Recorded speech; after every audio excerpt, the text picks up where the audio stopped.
మొదటగా వావిళ్ళబాయి యువతను అభినందిస్తా ఉన్నా.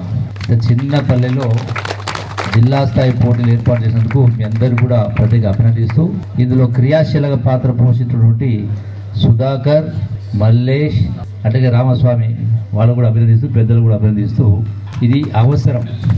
ఆటపాటలు అనేది అవసరము ఖచ్చితంగా ప్రతి మనిషికి.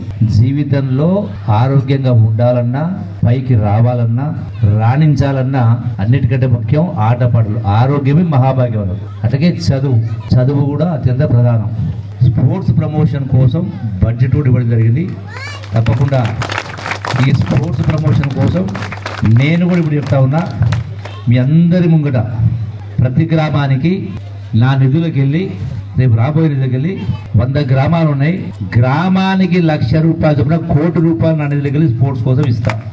మరొక ₹1,00,00,000 లైబ్రరీకి, ప్రతి గ్రామంలో ₹1,00,000 అంటే శాశ్వతంగా ప్రతి గ్రామంలో లైబ్రరీ ఉండాలి, ఆటపాటలు ఉండాలి.